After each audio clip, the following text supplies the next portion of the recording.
welcome to the Ron Johnson Discipleship Podcast. With me today is... Whoa, that was so good, wasn't it, man? I mean, as guests go, you nailed it. I would give that a 10. Take that, Andrew. Take that.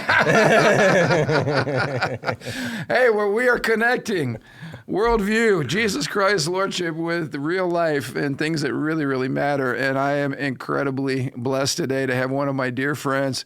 As you all know, this podcast focuses on worldview, and Ryan McCann, our guest today, the president of the Indiana Family Institute, an incredible ministry and organization located in our nation's state capital, rather, that works at the Indiana State House to bring about great pieces of legislation and to warn us against bad pieces of legislation. But Ryan, one of the things we share in common is your love for Jesus and for Christian worldview. That was something I know awakened your heart as an undergrad at Indiana Wesleyan. Of course, I put a plug in for Taylor University, which is my undergrad, but I think both of us benefited truly from Christian higher education by being exposed to the whole notion of Christian worldview. So talk a little bit about that, and how does that tie in, to what you're doing, every day, slugging it out at the State House for us. Yeah, amen. Well, that's totally true. Biblical worldview thinking has really just transformed my life. And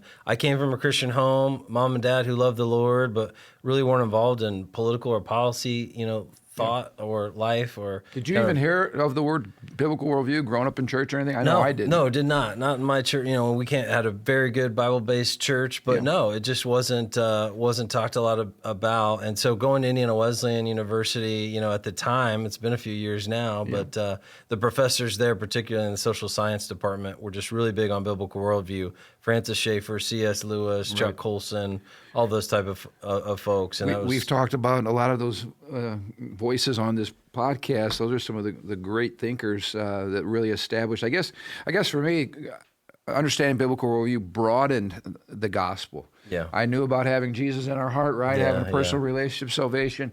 But it was Christian worldview that just blew the box up. Yeah, right. And I realized, wow, Jesus, like you just mentioned, Jesus is Lord of politics? Yeah.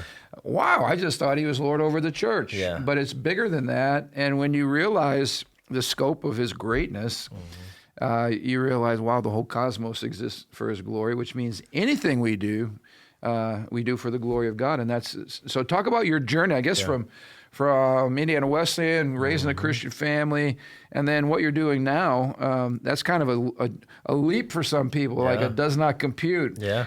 How does a nice Christian guy spend his days slugging it out at the State House, dealing with politics? Talk about that for a little bit. As William Wilberforce said, should I do ministry or should I do politics? Yes. And the answer's both, right? Yes. And, just back to biblical worldview for a minute, there's such a pull in our culture, and especially when I was a younger man, but still to this day, of compartmentalizing our lives, right? We're going to go to church on Sunday, when we go to work or we do some of these other things, that we're going to compartmentalize that. We're going to just be who we want to be in those different areas. Right. And that's what really, struck home with me, is that you cannot compartmentalize. You have to be either Jesus is Lord over all or none. Yeah. And I was confronted with that early on, and that's what really struck through to me with biblical worldview, to have my thinking, to have every thought and idea held captive for the Lord. Yeah. And so that's what pushed me in the direction. Well, when you talk about compartmentalization as a disciple, we get that. Like, Jesus is Lord over all of my life. I can't just be a Sunday-only Christian. I think most people understand that. But for me, the radical part of Christian worldview is that it's bigger than just my personal faith. I mean, because what we're saying is you cannot compartmentalize Jesus just to the church or just to politics or government or to education. In fact, Jesus is Lord over every institution that exists. That's right. That is radical. That's right, absolutely. And when you connect those dots, especially in the public arena, that's where I think people start to feel the greatness of Jesus, because it's like, wait a minute, are you trying to say Jesus belongs here? Yeah. And you run into that, I'm sure, a lot at the State House, but that's exactly what he's saying. Oh, yeah. He belongs everywhere. And as you know, when you give yourself over to the Lord in every area, that's when the fun really begins. Yeah. It can be a scary thing to say, I'm here, Lord, send me, but it's an amazing thing, because when you let him take the wheel and really drive it in every area of life, he takes you to some fun places, so including hanging out with you. Yeah, we've been in trouble a few times. Yeah. But you're usually the one I'm praying for and trying. Yeah, in fact, our little joke back and forth is I call my buddy here Wilberforce after William Wilberforce, because you bring up a very good point. Wilberforce, of course, carried the burden of seeing the slave trade ending in Great Britain and the world for that matter, but certainly in his country. But he also had a heart for the Lord and for the church and for the reformation of morals in the country. And he was wrestling with that tension of, I guess it's either or thinking. And it was the great hymn writer that wrote Amazing Grace. Who am I? Help me out. Yes, was it Wesley? Not Wesley. It was, who's in the... Newton. Newton, that's Newton. right, yeah. Come on, Nick. Yeah, sorry. I was just We're trying to pulling it picture out. in the We're movie. pulling it out. You can tell we have this scripted perfectly today. No, but it was John Newton, the former slave trader himself, who really challenged him. And Wesley was the one, back to your point, that wrote him that letter that said, you've been raised up for such a time as this, and that what he was doing was really a holy work. Yeah.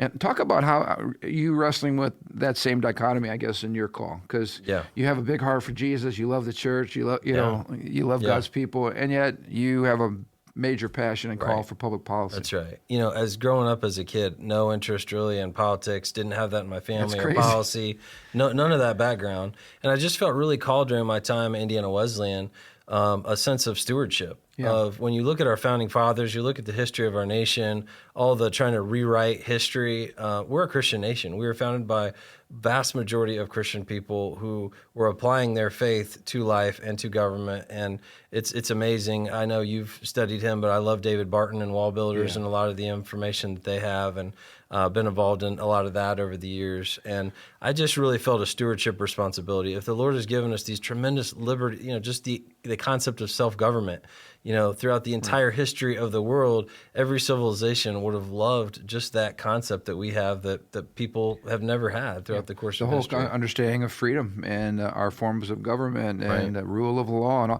all these things. We've been talking about that a lot on this podcast, that a lot of the ideas that have shaped this great nation that we are came from the Bible. That's when we talk about being a Christian nation, these ideas came from somewhere. They came from the Scriptures. And so you're seeing all this. I know your heart's moved. You're a product of public school. I was too. And when I first went to a Christian university and realized that all the subjects we studied had some tie in a Christian worldview or in the Word of God, I felt gypped, especially as it relates to history. I kept thinking, how come I never learned this before? In my government class. It had been sanitized from the gospel. Right, that's right. And there's this feeling of I have a mission to uncover and to reestablish these truths in the minds of young people in our church and nation today. So you were feeling a little bit of that? Yeah, absolutely. History is so much fun when you actually get the full history. When you just get a government sanitized version that doesn't have the fun stuff in it, the interesting things from somebody who's a believer, then it really takes all the good stuff out. No wonder, nobody wants the supernatural nature of our founding, for instance. There's all kinds of providential, miraculous acts. I mean, America is a miracle. Yeah, absolutely. And like you said, that's what makes it exciting. And when it gets sanitized, it loses something. It becomes boring. That's right. Names and dates and facts. But and so anyway, when I was at Indiana Wesleyan, I had a great professor who's since passed away named Dr. Glenn Martin, and he tried to, as he called, reinterpret history biblically. And he basically look through world events and pair them with how God was moving in the world and make those connections. Yep. And that was really transformative to me, to think of history. It's not a secularized, scrubbed. That's not the way it works. God and the human events are working in concert together, and He is sovereign over all of it, and we get to participate in it. So that was exciting to me, and to think, how could I, in my time and place in which I was born, serve the Lord? And He's always just given me these passions for government. How I kind of picture it in my mind is history and government is sort of like a conveyor belt that is pushing people down a certain way. And in some cultures and parts of the world, that conveyor belt is pushing people in a wrong direction. Yeah. And for a lot of our country, we've been pushing people in a good direction, and that's shifted. And so trying to get government and those institutions back on pointing people to the good life and to truth and to good things that will help them, whether they're believers or not. That's what institutions used to do, and now they're pushing people into evil and into difficult things and things that will hurt them. And so that was really inspirational to me. I got to get involved in that. There's a stewardship responsibility to get involved. I must have met you shortly after you graduated from college. We were both much younger men then, still handsome as we are today, but much younger. Right, yeah. And I remember when I ran for office, I was a youth pastor, and that's really how I got introduced. I didn't know the Indiana Family Institute existed. I got to meet so many wonderful people, and I still remember in my office, which is now destroyed with all of our new construction, but I still remember meeting you and your predecessor, a great Hoosier statesman, Kurt Smith, up in my office for that first time, and that was the beginning of an incredible relationship. So how did you get connected with the Indiana Family Institute back in the day? And of course, now you are the president. But how did you get connected, first of all? So from that calling at Indiana Wesleyan University, I got my master's degree at Regent University. Come on. Yeah. And that's another thing I forgot we shared. That's right, exactly. Regent brothers here. Come on. And so I had a great program there and had a 2-year master program. And then finishing that up, I needed to do a professional project. So I did some research for the Indiana Family Institute through that. Oh, wow. And it just, in God's timing, Kurt Smith, now our board chairman, then president of the organization, needed staff, and he brought me on, and we've been a band of brothers ever since. And then I took over the organization in 2019 when he semi-retired, but he's still very involved and chairman of my board and engaged. Phenomenal man, one of my favorite people, and I know yours too. But talk a little bit. Of course, we're capturing this podcast on the occasion of Ryan's being here tonight to speak to our public square ministry. It's at the middle of the session, at legislative session. The bills have flip-flopped houses or chambers, and talk a little bit about what you're doing down there, what your normal day is like, and then maybe highlight for us some of the important pieces of legislation. I guess not so much the bills and the numbers and all that, which people can get overwhelmed with, but what are the issues that we're having to fight now at a state level? Sure, understood. So a daily, a look into the life down at the State House. So first of all, a lot of people forget there even is a state legislature, right? They think everything happens in D.C. And and we're up here in the northwest corner. We're 2.5 hours from the State House, and we get Chicago news. So I mean, that's the problem we have. Right, absolutely. Is what's even going on down at the State House. Happens all the time over the years. Ask our folks, who's your state rep? Who's your state senator? Oh, is it Todd Young or Mike Braun? No, that's in D.C. So you have a state legislature who is supposed to serve you down at the Indiana State House. And really, when you look at the Founding Fathers and federalism, those local areas of government, local and state, are closer to the people. And there's a lot that we can do of things that we're seeing problems in culture. And really, more and more of that is shifting back to the states. Even if you look at Roe versus Wade being overturned and other things. During the Trump administration, all the liberals wanted federalism all of a sudden, right? They discovered it and wanted, local communities to make these decisions instead of the federal government. And it's kind of ironic there. And so there's more and more of a need for a group like the Indiana Family Institute to be down at the State House and to stand for faith, family, and freedom values. I always tell our people, you guys are like missionaries to unreached people groups. When you get into the realm of politics, there's there's some really good people who know the Lord, but then you got some really, dark people who don't know God from a hole in the ground. And your presence at the State House, building relationships, talking about ideas that matter, crafting policy initiatives is critical. So I like to tell pastors and churches, don't forget, the valuable role that you guys play for us as literally missionaries, bringing the light of the gospel to sometimes a very dark place. Yeah. So a lot of people don't realize when they send their state senator or state house member, they elect them and send them to the legislature, they just expect, we have a majority Republican leadership there, they're going to do really conservative things. And that doesn't always happen, does it, right? it's one thing to get elected, it's another to pass a bill into law. And once again, the genius of the Founding Fathers, it's much harder to pass a bill than it is to kill a bill.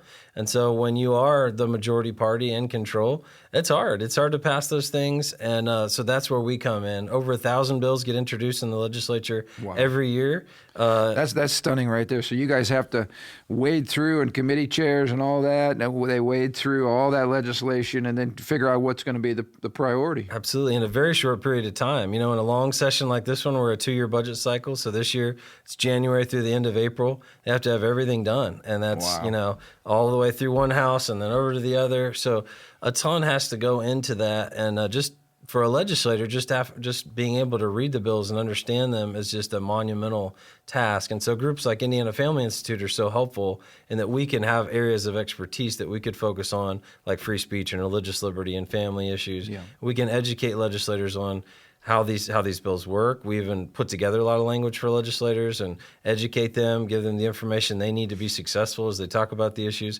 get experts down to the State House to testify on the issues, to help their colleagues on the committees understand the issues and be able to vote in an educated manner and work the bills all the way through the process. It's a long, difficult process. Just today, I was texting and calling with people on a few of our bills, trying to help with strategy to try to keep them moving. So it's a good process. Obviously, too, you guys communicate with your constituents all across the state, people who care about family and marriage and life and all these issues you just talked about. And sometimes you sound the alarm, like, hey, please call. Here's the number. And, we do that here at the church. When we get educated largely by you and others, good folks on the state level, and then we've got some folks that educate us on the federal level. And when we need to sound the alarm, that's exactly what we do. So thank you for helping us be aware of those types of pieces of legislation that are dangerous or something that is really going to be great. I know we worked together, largely you. I say me, I showed up for a steak dinner, but on the RFRA legislation that passed and partner on various bills like that are of really importance, significance. So what would you say, if you had to talk about 2 or 3 of the major issues that seem to be on the radar at the State House? Of course, it is a budget year. So there's always the money and where that's going. But what about on the social issues? What are you seeing? What are the biggest, I guess, flashpoints? Mm-hmm. There's a lot of good bills moving this session, which is great. I think our biggest one is something we're calling the Help Not Harm bill. So that's help, don't harm kids with gender identity issues. And a lot of people don't realize Riley Children's Hospital, they do puberty blocking drugs, they do cross-sex hormones, they refer and encourage surgery as well.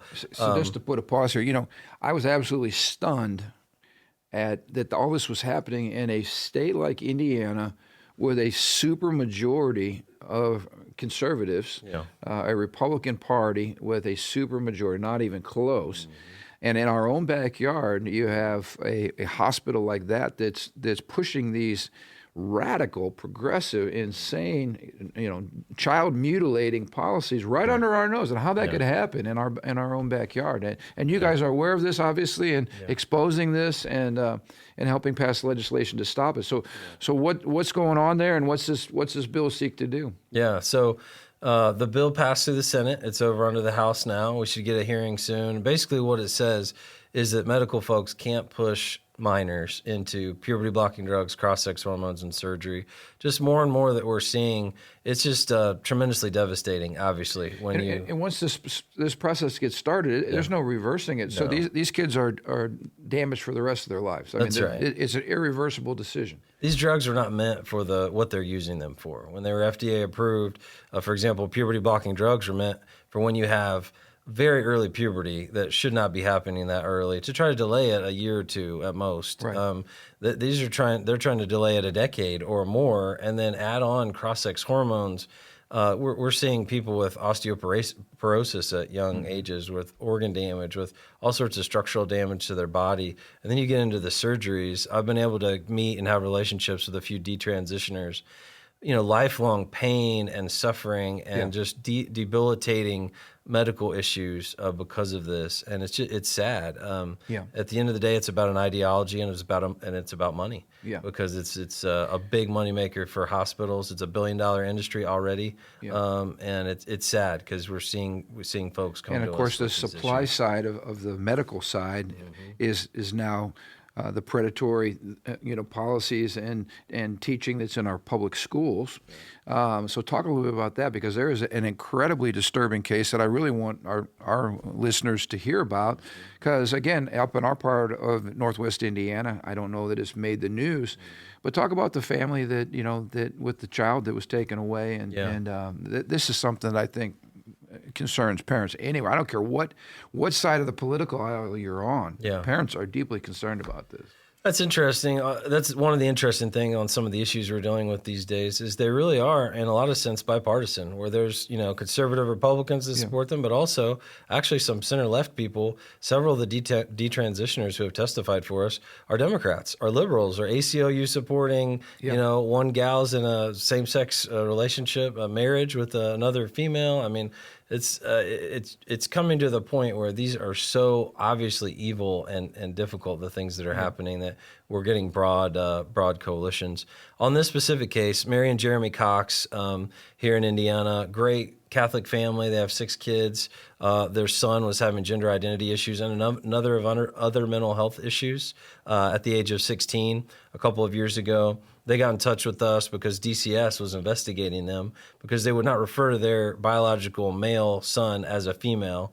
And he said that it was basically a threat to his life, that it was so difficult to him to deal with that he needed to be removed from the home. Suffering from a lot of mental health issues, they were getting him the help that he needed. But rather than let the parents be parents, the Department of Child Services went in and removed the child and long story short, put him with a foster family who did not share the faith and the family values of the family, and went ahead and socially transitioned the child and allowed him to identify as a female against the parents' wishes. We've been litigating and representing through our 5 Freedoms Project the family, and the child just aged out of the system, turned 18 in December, and we're still in litigation on the case, but it's amazing. I can't imagine if one of my children is struggling, and all of a sudden a government agency comes in and forcefully removes my child and then threatens me with punishment if I don't go along with it. Again, the issue here, we're highlighting biblical worldview and how important it is for public policy. This is a parental rights issue. Like, who has the authority over our children? And of course, from a biblical perspective, parents do. We have the authority, we have the responsibility, and this would be a clear example of the encroachment of government into a sphere that they have no business in and have no authority in. Right. And yet this is happening again in conservative, Middle West Indiana, family, Catholic family. It's absolutely stunning to me. So I appreciate you guys jumping in there and being a part of that and exposing what's going on and hopefully correcting it so others don't have to go through the same horror. We've appealed that case to the Indiana Supreme Court. We had a bad ruling at the district and the Court of Appeals, which was really shocking in this case. As we've gone through this case, there's just been a lot of just factual inaccuracies. And it's been difficult for the parents because you're talking about a minor. So a lot of the details of the case can't be out there publicly. Right. So the parents really can't even defend themselves in some situations. And the Court of Appeals decision particularly was just awful. It just had some factual inaccuracies of what happened. It was stated in there that they were verbally abusive to their son. Sure. Which is not true. They were not abusive in any way, shape, or form. They just wanted to refer to him as a biological male because they knew that was the help that he needed, was counseling and to work through these issues. And instead, they were viewed as the enemy of the state and attacked, which is just shocking and wrong and on every level. And and I've heard, I guess, more of this. It probably is happening more in the Indianapolis Beltway, closer to urban areas than maybe in some of our rural areas. This was in Anderson, Indiana. Okay. So, I mean, but it could happen anywhere. I guess what I'm referring to is the curriculum itself, like the CRT push or some of the gender craziness push. I know you've had to fight that. I know Micah Beck was been in the battle down there with some of our libraries and some of the just the perversion, pornographic materials in our libraries. Are you dealing with legislation to help keep that from happening? Yeah, absolutely. There's several other pieces of legislation, one of which would say that, sexual orientation, gender identity topics couldn't be taught. The bill says K through third grade. I would like to see it not taught anywhere in the public schools. Absolutely. There's nowhere that's appropriate ever to talk about those issues. Let's leave that up to the parents. Yeah. There's also a piece of that bill that protects teachers, because what I'm finding also, I'm getting a lot of Christian teachers that teach in the public schools and are salt and light. They're doing great work. They're being pushed out of the industry because the administrations just will not allow them to live out their faith. Particularly, they want to force them to use the pronouns and encourage kids to socially transition and all these things, hide things from their parents and not tell them when kids are struggling with this stuff at school. It's just crazy, some of the stuff we're dealing with. And it's not just in urban areas. It's all over the place. Sometimes it'll be in the suburbs. Sometimes it only takes like one activist teacher really in a community or a administrator or others, to cause serious problems. And so we're seeing a patchwork all over the place where we're trying to help both parents and students, also good Christian teachers, also school board members and administrators sometimes. Sometimes it's a school board that just doesn't know what to do. They want to do the right thing. They don't know what to do. So we're trying to help them with policies. Yeah. And I know a lot of school board folks or administrators and the school systems, they're always afraid of the litigation and the negative attention and all that kind of thing. And again, who wants to be sued and who wants negative press? But at some point, people have to stand up and they've got to say no. And I think parents have had enough. I know I saw in the New York school system something like 1 million parents have removed their children, or 1 million students have been removed from New York school system, which is crazy. I mean, I really believe if public education doesn't get this right, and then we should be demanding for school choice initiatives where our kids can go in the educational setting that we feel most comfortable with. I think public education needs to really wake up and smell the coffee, because there's going to be a mass exodus. And again, it's going to be no fault but their own. No one's here saying, anti-public school. That's certainly not our stance at all. But if they don't start listening, if they're tone deaf to parents, and this stuff can happen in a school system, who wants to subject their kid to an environment where their child could be ripped out of their home? Right. I mean, that's just that is probably the worst case scenario that a parent could possibly imagine happening, and they're just not going to put up with it. We in our building here, we have 2 homeschool co-ops, over 200 kids that meet every single week. They met all through COVID. We had no problems, and they thanked me over and over again for creating an atmosphere where kids actually felt normal, and their educational processes would not be disturbed, and parents could be involved in all of that. So I hope it creates, somewhat of an awakening among our public schools. Although when you look at the state teachers union again, these folks are promoting some of the most wicked and perverted stuff every year we deal with them. Right. Yeah, they are one of the biggest problems with public education. Oh yeah, I know so many teachers that the just like so many associations, the State Teachers Association doesn't represent them. Right. The values that the lobbyists for the State Teachers Association espouses down at the State House is totally at odds with the average teacher and what they believe. Yeah. And so let's just pause there. So what do you tell a teacher that's like, you guys don't represent me? I mean, are they still forced to pay into the teachers unions, or are they able to say, no, I don't want my money? They don't have to. Okay. They don't have to join, but it's problematic with some of the services offered, some insurance and other things and the other thing some Christian teachers will try to do is join the teachers union just to have some sort of influence, but then others don't join. There's not a great answer. The teachers union does have really a monopoly on representing teachers. So even if the teachers, that don't want to be involved pull themselves out, then it just leaves it even a darker place. Exactly. And so there's not a lot of good answers for teachers, unfortunately, with the Teachers Association. My advice to teachers is, just keep doing what you're doing in the local schools. Don't worry about the union.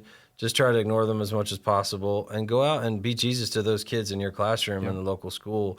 And that's where we're trying to help them, where if, all the Christian teachers leave the public schools, so many times they're the ones holding things together. Absolutely. And I just want to say publicly, we have so many wonderful folks that are on our school boards, that are our superintendent of schools, teachers, administrators that love the Lord and are really doing their best to shine. And so, just to be clear, we're not anti, but that is a major threat. And if it is. and we have this pesky thing called the First Amendment that we need to keep reminding people of, that a teacher's faith does not stop because they go to school. It doesn't stop in their classroom. They don't have to leave Jesus at home. That's what our First Amendment protects. I just want to say this too. We have a lot of Christian business owners who are members of local chambers of commerce, and you and I both watched the metamorphosis of the chamber from a relatively conservative, at least fiscally conservative, it used to be socially conservative, to where now the chamber is supporting all kinds of horrific things. Absolutely. They're no longer our friends. That's right. No, that's right. I think we're seeing a fundamental shift in our country where the institutions, where some of which we could rely on in the past, name a major institution now that we can trust. Yeah, exactly. And I think we're seeing a major shift in politics. We're seeing a major shift just in culture on those sorts of issues and areas. And I think I have hope long term that we can shift some of those things and either remake some other institutions that compete or take back some of those institutions. But I see a major shift with the average person out in the community saying, wow, all these institutions are failing. There's a certain arrogance with some of the people that run these institutions.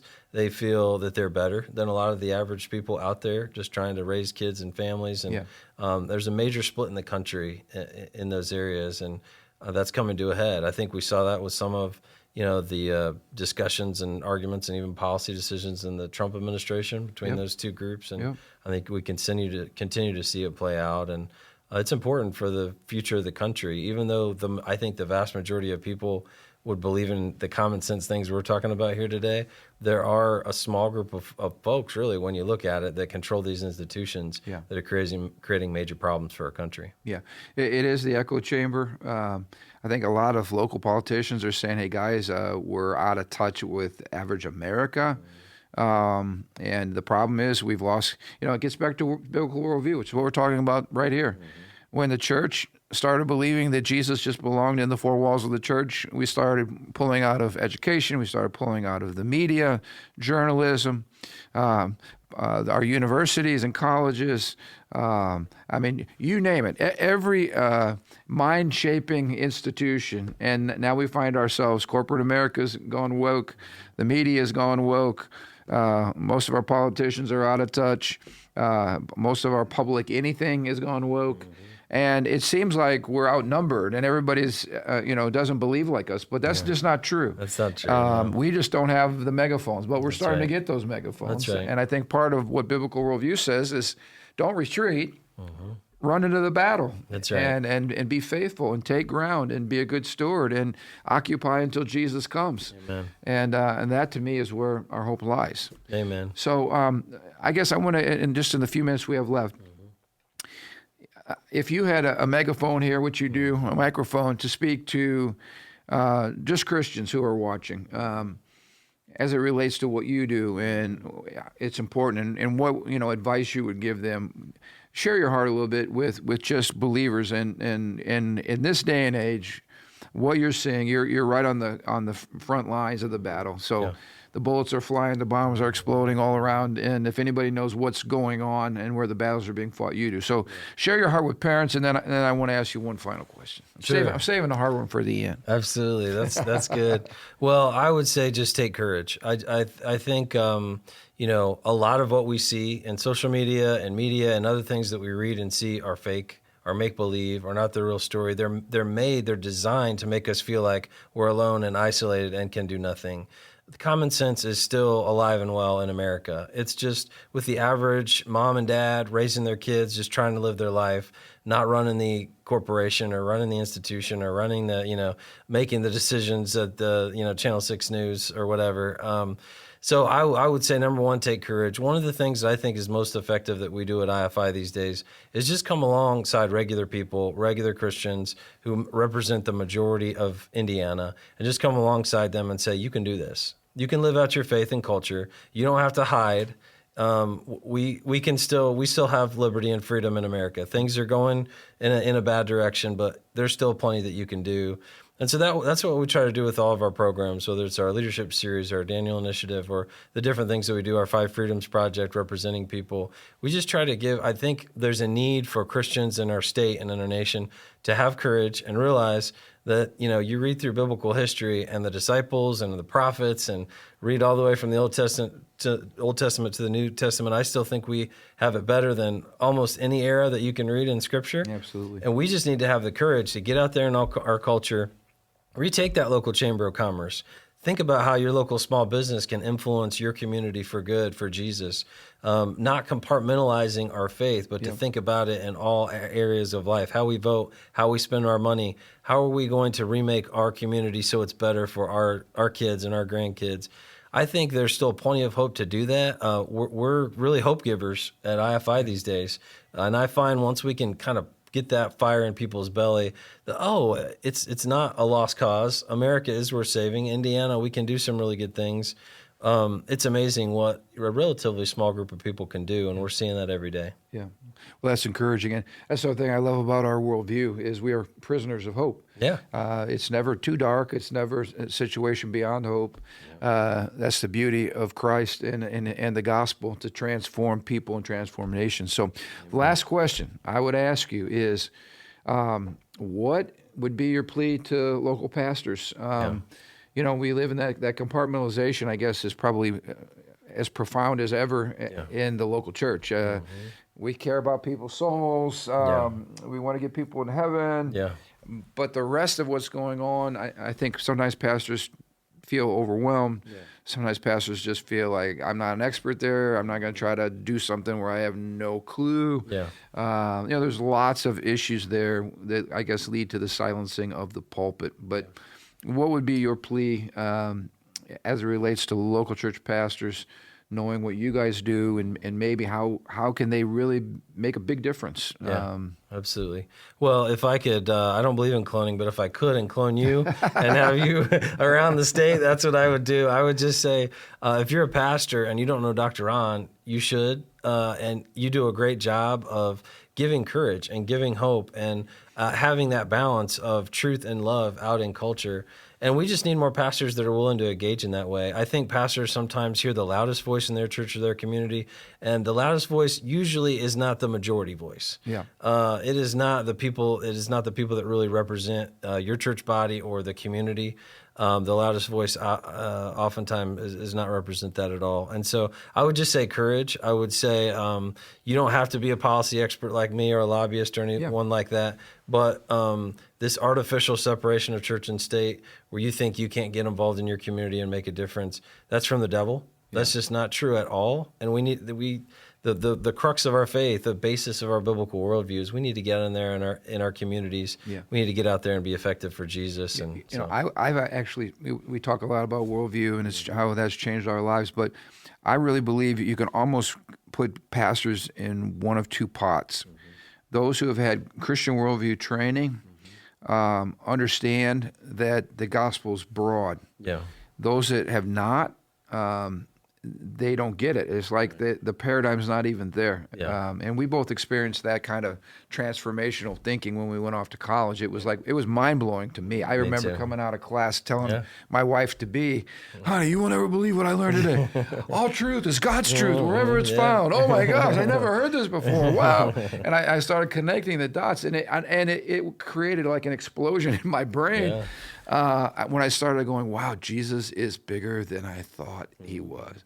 And so I would encourage pastors, read some good books. Chuck Colson's book, How Now Shall We Live? You mentioned Francis Schaeffer. There's some great writers who can help you get equipped with a Christian worldview. And then I just want to say this too. I have so appreciated you and your ministry, your organization, because I don't know what's going on I don't have time to sort through all those bills. I got to work on my message. I got to get Matt's stuff on time, and I got all kinds of stuff I got to do. I don't have time to sort through all of that. But the beauty is, you guys, that's what you do, and you send out these beautiful emails that succinctly capture what's going on and what we need to do. And here's the number, and this is why this is important. And that is a massive blessing to a local church pastor. So thank you guys for what you do. Thank you just for pushing righteousness forward. I know there's been battles you've been in where sometimes you just need prayer. You need to know that the church is praying for you because it's not easy. And so thank you for the nature of the spiritual warfare that you're willing to engage in, day after day down at the State House. And I can't imagine what Indiana would be like if it were not, for the Indiana Family Institute, organizations like you and yourself, all the work and effort that you put forward. So I encourage pastors, send some money down there too. This is a valuable ministry. Hey, I put a check in his pocket. That's right, absolutely, right here. There it is. I'm practicing what I preach. In fact, I invite him up to our church so I can hand him money and so he can tell us what's going on. And I encourage every pastor who's watching, this could be a regular part of your year, is to bring these folks into your church, introduce them, celebrate what they do, and then bless this ministry. It's a nonprofit group. They survive on the generosity of people across the state that believe in what they do. So, Ryan, thank you for coming up. Thank you for being my friend, and I've been so enriched by you, and we just pray God's richest blessing as you continue fighting the good fight at the State House. Yeah, you're very welcome. I appreciate so much the opportunity to be here, and I wish, like I said, if we had more living stones all over the state, we could just absolutely conquer. Amen. Well, hey, we're working on it, but whether you're living stones or not, God can use your church. So anyway, till we meet again next Thursday, thank you guys for watching. This is a valuable podcast. I hope you found it to be very, very helpful. Introduce Ryan and the Indiana Family Institute to your friends, all right? We'll see you next Thursday.